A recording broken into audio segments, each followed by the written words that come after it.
నమస్కారం అండి. నేను మీ నడి రవికుమార్ని. రియల్ భూమి వీక్షకులకు పునఃస్వాగతం. చాలా కాలం తర్వాత మళ్ళీ మీ అందరినీ ఈ విధంగా కలుసుకోవడం జరుగుతోంది. ఎందుకంటే చాలామంది అడుగుతున్నారు. ఎందుకంటే ఎన్నెన్నో రూమర్స్ మార్కెట్‌లో వింటున్నారు కాబట్టి వాటి మీద క్లారిటీ నాకున్న సమాచారం ప్రకారంగా మీ అందరికీ తెలియపరచాలనుకున్నా. ట్రంప్ పెట్టుబడులు పెడుతున్నారు. యూఎస్ ప్రెసిడెంట్ ట్రంప్ హైదరాబాద్‌లో పెట్టుబడులు పెడుతున్నారని చెప్పడం బాగా వదంతులు వినిపిస్తున్నాయి. అయితే యూఎస్ ప్రెసిడెంట్ ఇప్పటిదాకా ట్రంప్ ఎక్కడైనా సరే పెట్టుబడి పెడుతున్నారు హైదరాబాద్ చుట్టుపక్కలని ఇప్పటిదాకా ఎక్కడ కన్ఫర్మ్డ్ న్యూస్ అయితే లేదు. నాకు తెలిసి ఎక్కడ కన్ఫర్మ్డ్ న్యూస్ ఎక్కడా లేదు. అయితే ఆయనకి గతంలో చాలా బిజినెస్ పార్ట్నర్స్ ఉన్నారు.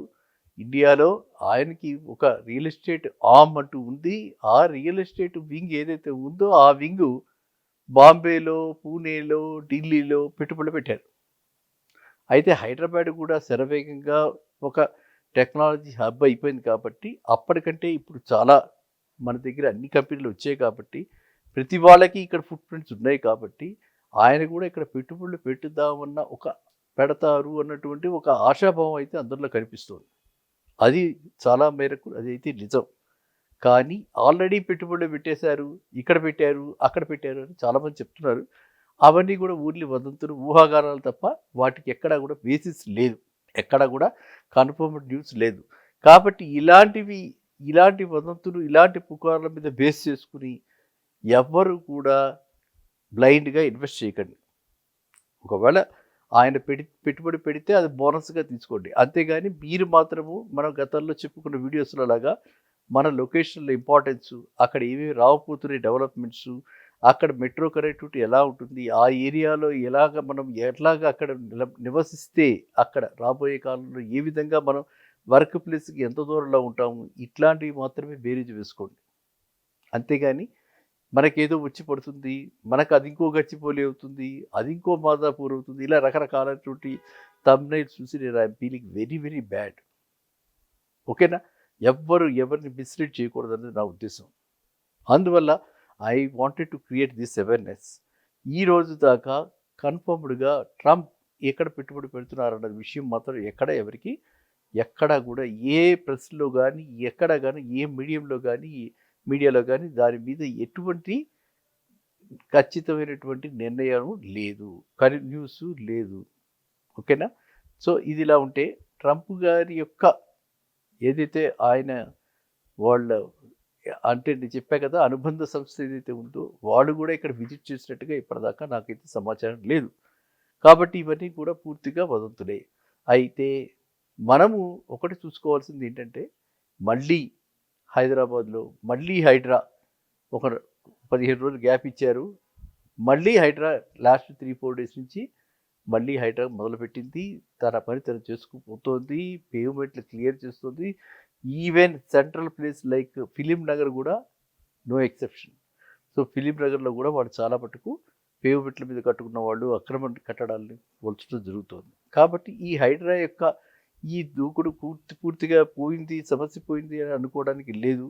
కాబట్టి ఇప్పుడు అందరూ కూడా ఆ విధమైనటువంటి భయాందోళనతో ఉన్నారు. కాబట్టి ఇది వరకు మనం గతంలో చెప్పుకున్నట్టు ఫస్ట్ టైం హోమ్ బయర్స్ మాత్రమే, ఎవరైతే అక్కడ ఉండాలనుకుంటున్నారో వాళ్ళు మాత్రమే ఇప్పుడు పెట్టుబడి పెట్టడానికి ఇది అనువైన ప్రదేశం.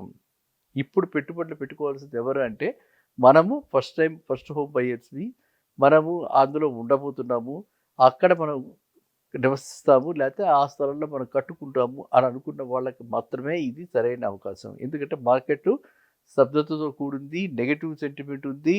అండ్ ఇక్కడ ఇంకా ఏది కాంక్రీట్గా ఏ డెవలప్మెంటు కరెక్ట్గా జరగట్లేదు. కాబట్టి ఇప్పుడు గత 9 నెలలుగా కూడా గత ప్రభుత్వం చేసినటువంటి నిర్ణయాలని మళ్ళీ పరిశీలించటము, లేకపోతే మళ్ళీ ఇంకోటి మనకి అంతకు ముందర చేసిన డిజైన్లు కాదని చెప్పి కొత్త డిజైన్లు చేయటము, ఇట్లాంటివి జరుగుతున్నాయి. కానీ ఏది కూడా కాంక్రీట్కి ఇంకా ముందుకు వెళ్ళే పరిస్థితి కనిపించట్లేదు. కాబట్టి జనాలలో ఇంకా ఆ ఉత్సాహం కనిపించట్లేదు.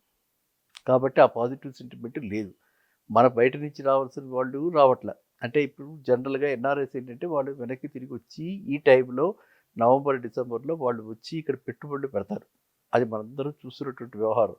కానీ ఇప్పటిదాకా నవంబర్ ఆల్మోస్ట్ మనం థర్డ్ ఫోర్త్ వీక్లోకి వచ్చేస్తున్నాం. కానీ ఇంకా నాకు ఆ సైన్స్ ఆఫ్ ఎవరు రిటర్నింగ్ ఎన్ఆర్ఐస్, ఇన్వెస్ట్మెంట్స్ లేకపోతే ఎక్కడైనా సరే పికప్ అయింది మార్కెట్, పాజిటివ్ సైన్స్ చూపిస్తుంది, ఎక్కడైనా సేల్స్ అవుతున్నాయి అని గుడ్ నెంబర్స్ ఎక్కడ కూడా వినిపించట్లేదు. సో ఇప్పుడు ప్రస్తుతం ఉంది మాత్రం చాలా స్లోగా స్టాగ్నెంట్గా ఉంది. చాలా స్లోగా స్టాగ్నెంట్గా ఉండి కాస్తో కూస్తో చిన్న బిల్డర్స్, బి రంగ బిల్డర్స్, సి రంగ బిల్డర్స్ మాత్రము డెఫినెట్గా తగ్గించి ఇస్తున్నారు. అదే కాక ఇప్పుడు ల్యాండ్ ఓనర్స్ ఎవరైతే గతంలో ఎంతెంతో పెట్టుబడులు పెట్టారో ఆ ఇన్వెస్టర్స్, అంటే పెట్టుబడులు పెట్టేవాళ్ళు ఇన్వెస్టర్స్ అంటారనమాట. అంటే ఇన్వెస్టర్స్ అంటే వాళ్ళు 10,000 ఎస్ఎఫ్టీ, 20,000 ఎస్ఎఫ్టీ, 30,000 ఎస్ఎఫ్టీ ఒక్కొక్క ప్రాజెక్టులో కమిట్ అయ్యి వాళ్ళు పెట్టుబడులు పెట్టిన వాళ్ళు ఇప్పుడు వాళ్ళవన్నీ స్టాక్స్ కూడా అమ్మడానికి వాళ్ళు ప్రయత్నిస్తున్నారు. కాబట్టి ఫ్లాట్స్లో ఈ రకమైనటువంటి ఎన్నెన్నో ఆఫర్స్ వస్తున్నాయి. కాబట్టి రియల్గా ఎవరైనా కొనుక్కుని అందులో ఉందాం అనుకుంటుంటే మాత్రము వాళ్ళందరూ ఇలాంటి ఆపర్చునిటీ, ఇలాంటి సిచ్యువేషన్ని ఒక అదృష్టంగా భావించి వాళ్ళంతా కూడా ఇప్పుడు పెట్టుబడులు పెట్టడానికి ఇది సరైన సమయం. కాబట్టి అలాంటి వాళ్ళందరూ కూడా నా ఉద్దేశంలో ఇది కరెక్ట్ సమయం కాబట్టి మీరు పెట్టుబడులు పెట్టండి. ఇక రేట్ల విషయం మనం చెప్పుకుంటే కొల్లూరు, కొల్లూరు దగ్గర నేను చూసిన ప్రకారంగా 4,7 అన్ని వసతులు, అన్ని హంగులు, గేటెడ్ కమ్యూనిటీ ప్లాట్స్లో 4,7, 4,8 ఆ రేంజ్లో కొల్లూరులో దొరుకుతున్నాయి మనకి. సో కొల్లూరు అంటే very very close to Gachibowli, not very far, very very close to Gachibowli. And Kolluru ఇంకా ఈ ఎగసిపడే రేట్లకి ఇంకా అది ఆకాశాన్ని అంటట్లేదు. కాబట్టి అక్కడ చుట్టుపక్కల ఎంతో డెవలప్మెంట్స్ జరుగుతున్నాయి. కాబట్టి అక్కడ ఆల్రెడీ శ్రీ చైతన్య వాళ్ళ కాలేజెస్ అవి ఉన్నాయి, స్కూల్స్ చాలా ఉన్నాయి. కాబట్టి అందరికీ అనువైన ప్రదేశం కొల్లూరు. కొల్లూరు దగ్గర, వెలిముల దగ్గర మీరంతా కూడా ఇటువైపు వెస్ట్ సైడ్ ఇంట్రెస్ట్ ఉన్నవాళ్ళు అక్కడ పెట్టుబడి పెట్టండి. అక్కడ చాలా apartments, ready to move apartments కూడా దొరుకుతున్నాయి.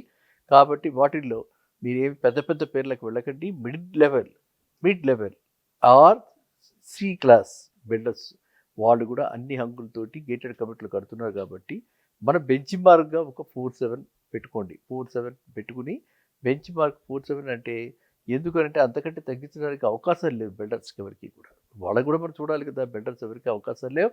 ఇవాళ అక్కడ ఎంత లేదన్నా సరే 60 నుంచి 75,000 మధ్యన ల్యాండ్ కాస్ట్ ఉంది. కాబట్టి అడుక్కి వాళ్ళకి మినిమంలో 2,000 రూపాయలు ఓన్లీ అడుక్కి ల్యాండ్ కాస్టే పడుతుంది. కాబట్టి కన్స్ట్రక్షన్ కాస్ట్ ఎట్టి పరిస్థితుల్లోనూ 2,000 రూపాయలు, మినిమం 2,000 నుంచి 2,500 అవుతుంది. కాబట్టి ఏ పరిస్థితుల్లోనూ వాళ్ళు ఆ రేటుకి 4,7కి కట్టేది కూడా తగ్గించి ఇవ్వలేరు. వాళ్ళు కూడా పాపం పెట్టుబడి ఎప్పటి నుంచో పెట్టుకుంటున్నారు. కాబట్టి మనమంతా కూడా ఇలాంటి బిల్డర్స్ని ఆదరిద్దాం. హై నేమ్స్ నేను పేరు చెప్పను, అది పద్ధతి కాదు. కాబట్టి పెద్ద పెద్ద టాల్ నేమ్స్కి వెళ్ళి పెద్ద పెద్ద వాటిల్లో 7,000, 8,000 పెట్టి ఇదే కొల్లూరులో, ఇదే వెలుముల దగ్గర కొనక్కండి. ఎందుకు అని అంటే అనవసరమైన బడ్జెట్.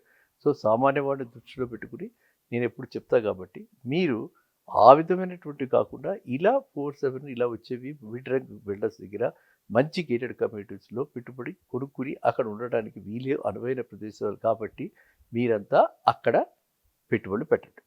సరేనా? మళ్ళీ కలుద్దాం నెక్స్ట్ వీడియోలో. నమస్కారం.